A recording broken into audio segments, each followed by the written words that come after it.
Bueno, mi nombre es Fernando Suárez Obando, yo soy médico genetista, ya llevo 2 años en esta institución, es mi segunda etapa dentro del hospital. Estuve antes trabajando en genética clínica hace alrededor de unos 10 años. Mi especialidad consiste precisamente en el diagnóstico y manejo de enfermedades huérfanas o que en Colombia se conocen como las enfermedades raras.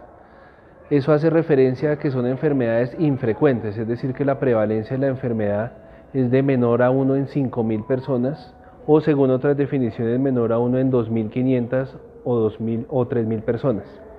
En otros países esas enfermedades se consideran con prevalencias incluso aún menores, como 1 en 20.000 o 1 en 50.000. Son importantes porque, aunque cada una de estas enfermedades es infrecuente o es rara, en su conjunto afectan en el mundo alrededor de 300 millones de personas. Es decir, que es un problema que en su conjunto afecta a la salud pública de cualquier población, de cualquier país. No existe una mayor prevalencia de ese tipo de enfermedades por zonas o regiones. Sin embargo, hay algunas características demográficas que hacen pensar que pueda haber mayor frecuencia de las enfermedades. Por ejemplo, en zonas donde hay endogamia, donde hay aislamiento geográfico, donde hay ciertos niveles o culturas particulares que hacen que se presente la consanguinidad.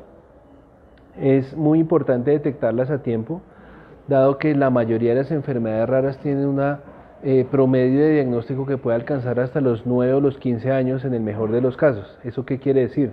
Que hay personas que padecen la enfermedad, pero pasan hasta 2 décadas antes de poder alcanzar un diagnóstico. La razón de esto es principalmente que los médicos desafortunadamente no conocen los signos principales que pueden indicar este tipo de enfermedades. Es importante que para un médico general, un médico de familia, un médico de atención primaria, esos signos sean conocidos. ¿Cuáles son estos signos que pueden identificar algunas de las enfermedades raras o infrecuentes?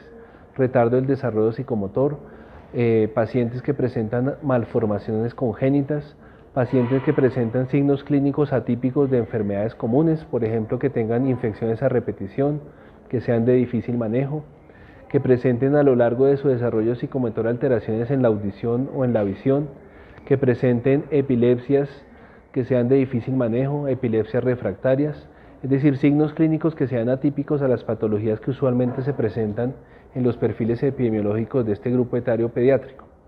También es importante para el médico general, el médico de atención primaria, estar alerta a los síntomas que manifiesta el paciente y a las señales que también la madre refiere, como estos pueden ser cambios en la coloración de la piel, dermatitis de difícil manejo, pacientes que tienen trastornos de la alimentación, y hay pacientes que pueden presentar trastornos del comportamiento, problemas escolares o incluso trastornos psiquiátricos.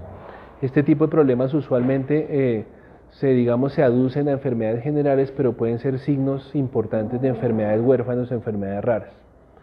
En general, uno podría clasificar ese tipo de enfermedades en enfermedades que afectan el sistema nervioso central o afectan otros sistemas. Digamos que es una división grande importante porque precisamente le da un pronóstico diferente al paciente.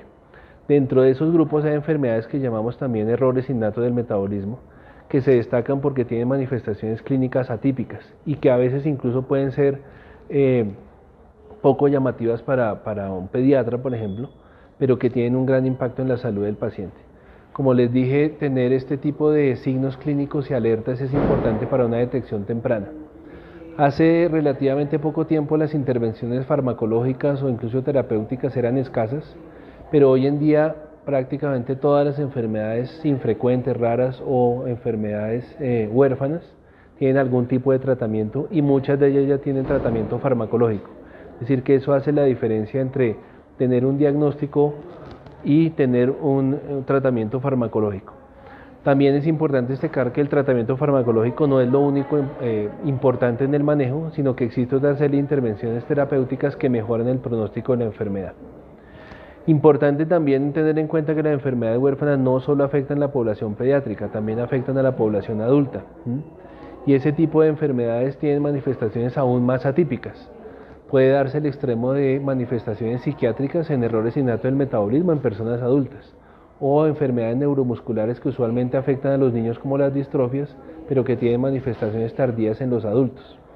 También ocurre lo mismo en enfermedades del tipo errores innatos del metabolismo, en enfermedades de depósito, en donde esas enfermedades se presentan de manera tardía y de forma típica en pacientes adultos, como se mencionó anteriormente. Es decir, que el espectro de presentaciones clínicas de la enfermedad es tan amplio que, aunque típicamente se encuentran en la niñez, también pueden afectar a la edad adulta. Importante también para el manejo tener en cuenta que las manifestaciones varían de generación en generación. Es decir, que hay personas que pueden estar afectadas como adultos y tener hijos que tengan manifestaciones diferentes pero de la misma enfermedad. Ese tipo de manifestaciones son claves del médico de familia de atención primaria porque pueden caracterizar un cuadro clínico a través de todas las generaciones. En Colombia es importante además el registro de este tipo de enfermedades. Cada vez que se detecta un tipo de enfermedad rara o infrecuente, debe ser reportado al Instituto Nacional de Salud como un evento de salud de importancia para la salud pública, porque tiene un gran impacto para el sistema de salud. Existe asimismo un formato y un proceso de reporte de estas enfermedades que requiere que haya una confirmación del diagnóstico, de tal modo que el diálogo entre la atención primaria y los médicos especialistas de un mayor nivel de complejidad es necesario para esa confirmación. Por ejemplo, si hay un paciente con una sospecha de una distrofia muscular que se diagnostique clínicamente, para poder reportarlo en ese sistema se necesita una confirmación molecular que usualmente surge de un proceso de diagnóstico que se da en hospitales de mayor nivel de atención. Por tanto, es un proceso de continuidad en el manejo y la atención que le permite finalmente al sistema de salud cuantificar y cualificar cuántos y cuántos pacientes y bajo qué condiciones clínicas se presentan. Eso es muy importante, ¿por qué? Porque finalmente la intervención clínica que se le da al paciente, que requiera, por ejemplo, medicamentos de alto costo, requiere del sistema de vigilancia para que se pueda acceder a este tipo de tratamientos. Hoy 28 de febrero tradicionalmente en el mundo se celebra el Día de las Enfermedades Raras o de las Enfermedades Huérfanas. Invitamos desde el instituto a que todos los especialistas estén alertas y atentos a este tipo de condiciones, porque es importante además destacar que no solo es una afectación del paciente, sino que dada su constitución genética y hereditaria, involucra a toda la familia.